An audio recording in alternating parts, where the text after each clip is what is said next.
In the 5th year of his reign, the young pharaoh Ramesses II of Egypt embarked on a campaign to reclaim the lost lands of Syria. His target was the strategic city of Kadesh, a vital crossroads on the Orontes River, now firmly under the control of the powerful Hittite Empire. This was to be a contest of titans, pitting the might of New Kingdom Egypt against the formidable Anatolian power of the Hittites, led by their king, Muwatalli II. Ramesses mustered a grand army, perhaps 20,000 strong, a force unprecedented in its scale for a single pharaoh's command. The army was organized into 4 great divisions, each named after a principal deity of the Egyptian pantheon: Amun, Ra, Ta, and Setat. The march from the Egyptian border fortress of Tiyaru was long and arduous, a testament to the logistical challenges of ancient warfare. Ramesses, brimming with youthful confidence, rode at the head of the Amun division, pushing his forces hard to reach Kadesh swiftly. Meanwhile, Muwatalli II was not idle. He had gathered a massive coalition of his own, summoning vassals from across his empire. The Hittite force, concealed on the far side of Kadesh, was even larger than the Egyptian host, boasting a terrifying number of heavy chariots. Muwatalli, a cunning strategist, devised a plan to lure the overconfident pharaoh into a devastating trap. He dispatched 2 Bedouin nomads, who allowed themselves to be captured by the advancing Egyptians. Brought before Ramesses, they spun a tale of fear, claiming the Hittite army was still far to the north, near Abotsum. This was the bait, and Ramesses, eager for a quick victory, took it without question. He ordered the Amun division to press on and set up camp northwest of Kadesh, while the other divisions were still strung out far behind. The pharaoh had effectively isolated himself, just as Muwatalli had planned. As the Amun division began to make camp, Egyptian scouts captured 2 Hittite spies. Under interrogation, the spies revealed the terrifying truth: the entire Hittite army was hidden just across the river. Ramesses was aghast, realizing the catastrophic nature of his tactical blunder. He sent frantic messengers to hasten the advance of the Ptah and set divisions, but it was too late. Ra'Ray division, marching in a long, vulnerable column, was completely unaware of the impending doom. From their concealed position, 2,500 Hittite chariots surged across the Orontes River. They crashed into the flank of the unsuspecting Ra'Ray division with devastating force.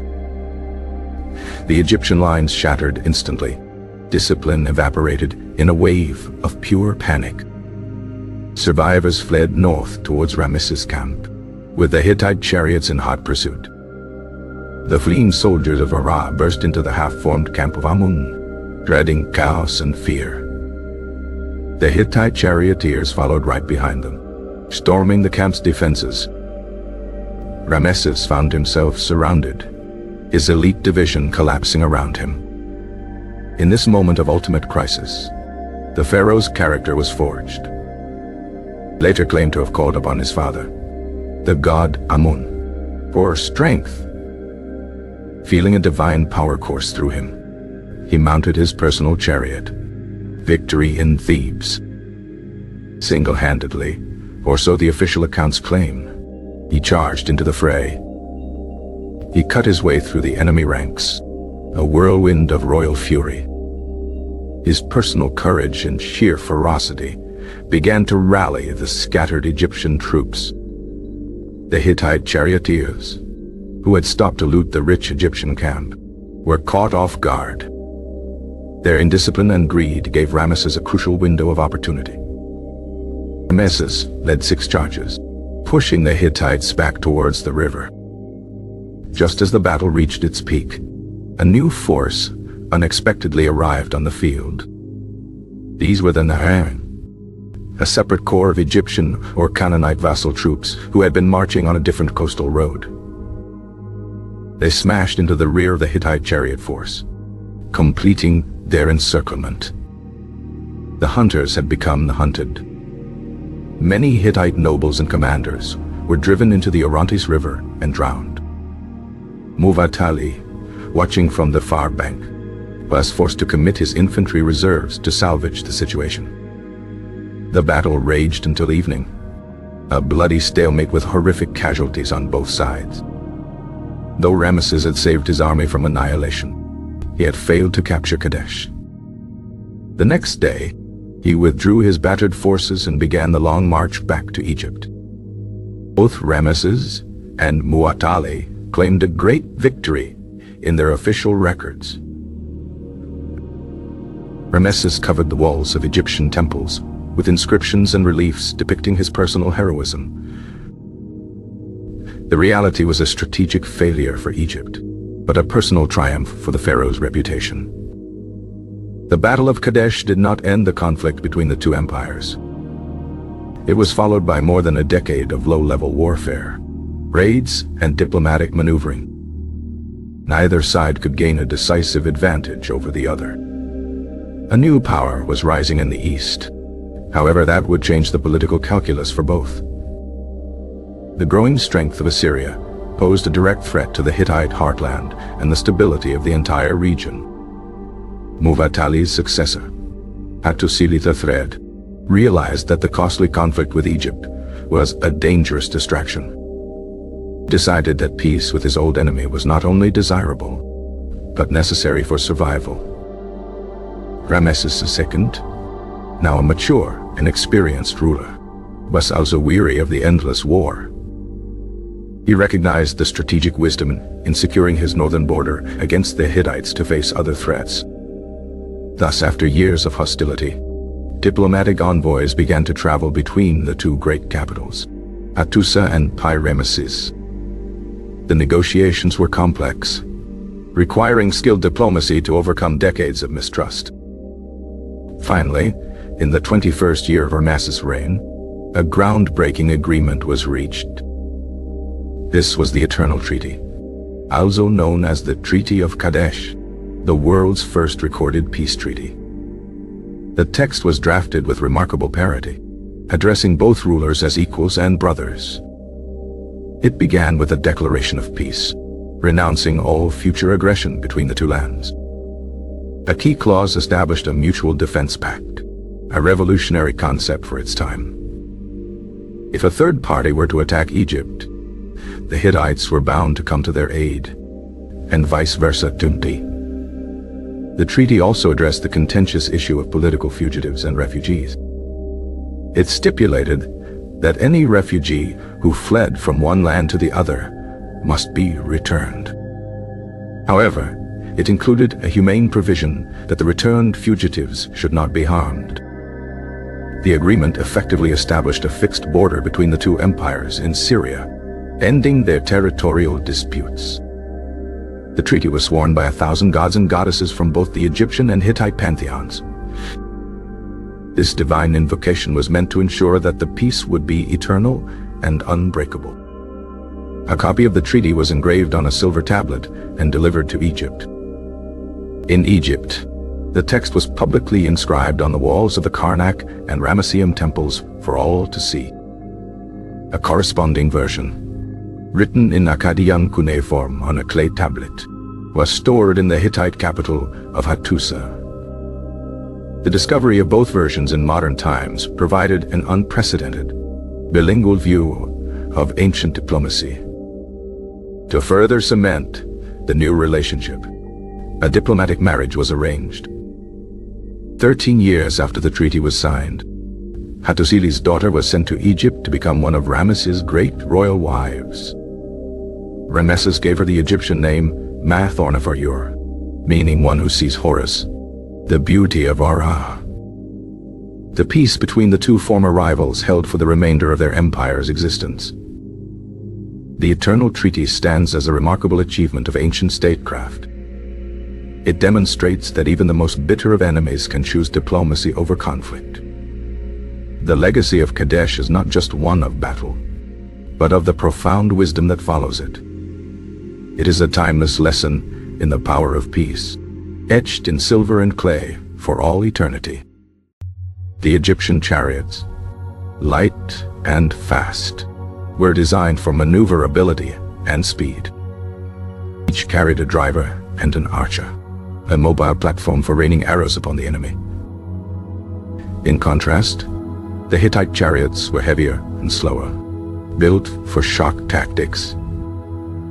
They carried a crew of 3, a driver, a spearman, and a shield bearer. The clash of these two different military philosophies was central to the battle's outcome. Ramesses' initial camp was not fortified, a sign of his complete overconfidence. The Hittite charge was aimed directly at the heart of the Egyptian command structure. The loss of the RA Division's baggage train was a significant blow to Egyptian morale and supplies. Orontes River became a deadly trap for the Hittites during their retreat. Among the drowned was the brother of the Hittite king, a significant personal loss for Muwatalli. The arrival of the Narian was a complete surprise to both armies, a true wild card in the conflict. After the battle, the field was a grim testament to the cost of imperial ambition. Ramesses' campaign into Syria the following year was more cautious, avoiding a direct confrontation. The treaty's silver tablet was a masterpiece of Hittite metalworking. The exchange of friendly letters between the two royal courts became common after the treaty. The Hittite queen, Puduhepa, played a significant role in the peace process, corresponding directly with Ramesses. The marriage of Ramesses to Meathornofir was accompanied by a vast dowry from the Hittite king. This alliance secured a period of unprecedented stability in the Near East for over 50 years. The story of Kadesh serves as a powerful reminder of the dual nature of humanity, the capacity for brutal conflict and for profound reconciliation. The Egyptian army's core was its infantry, armed with spears, shields, and bronze khopesh swords. Nubian archers, famed for their skill, formed a crucial part of Egypt's ranged capabilities. The Hittite infantry was a diverse force, drawn from many different vassal states across Anatolia and Syria. Muwatalli's decision to hold his infantry in reserve was a cautious move that ultimately saved his army from complete disaster. The terrain around Kadesh, with its woods and river, was perfectly suited for the Hittite ambush strategy. Ramesses' personal bravery, whether exaggerated or not, became a cornerstone of the pharaonic ideal for centuries to come. The logistical strain of the campaign was immense, requiring vast quantities of food, water, and fodder for the animals. Treaty's clause on non-harm to returned fugitives was an early, rudimentary form of political asylum protection. The Hittite Empire would eventually fall to internal strife and the invasions of the Sea Peoples, but its peace with Egypt remained. The story of the battle was preserved not only in stone, but also in a narrative poem, known as the Poem of Pentor. This poem, alongside the reliefs, cemented the official Egyptian version of the events for posterity. The Hittite records, in contrast, were more factual and less bombastic, providing a crucial counterbalance for modern historians. The battle involved cutting-edge military technology of the Bronze Age, the composite bow and the war chariot. The psychological impact of the Hittite charge on the RA division cannot be overstated. It was a vision of pure terror. Ramesses' survival and recovery of the situation was, in itself, a remarkable feat of leadership and luck. The treaty marked a shift from an age of constant expansionist warfare to one of more stable international relations. The diplomatic language of the treaty, with its appeals to brotherhood and eternal peace, set a precedent for future international agreements. The long-term effect was the creation of a buffer zone in Syria, which benefited both empires by reducing friction. Ultimately, the Battle of Kadesh is a story not of who won or lost, but of how two great civilizations learned to coexist. The initial intelligence failure could have cost Ramesses his life and his empire. The speed of the Hittite chariot charge was a key element of their successful ambush. The breakdown of discipline among the Hittite looters was a classic military blunder. The battle was a brutal lesson in the importance of reconnaissance and maintaining army cohesion.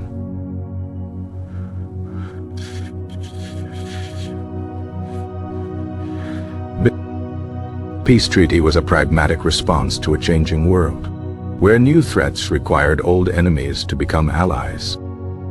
The divine witnesses invoked in the treaty included storm gods, sun gods, and goddesses of the earth from both cultures. The public display of the treaty's text was a form of ancient public relations, ensuring the populace knew of the peace. The long-lasting peace fostered a period of cultural exchange between the two empires. The story of Kadesh and its aftermath is a complete epic, containing ambition, deception, disaster, heroism, and eventual wisdom. The pharaoh's personal guard, the Sherden, were elite warriors distinguished by their horned helmets. Their desperate fight in the midst of the camp's collapse bought Ramesses precious time. The Hittite king watched the battle unfold from a safe distance, a commander rather than a frontline warrior. This contrasted sharply with the Egyptian tradition of the pharaoh as a warrior king leading the charge. The communication between the scattered Egyptian divisions was slow and unreliable, a key factor in the initial disaster. The treaty's text included curses against anyone who would dare to break the peace in the future. It also contained blessings for those who would uphold it, promising prosperity and long life. The diplomatic correspondence reveals a surprisingly personal tone between the royal families after the peace. The Battle of Kadesh, for all its sound and fury, ultimately led to a quiet and enduring peace.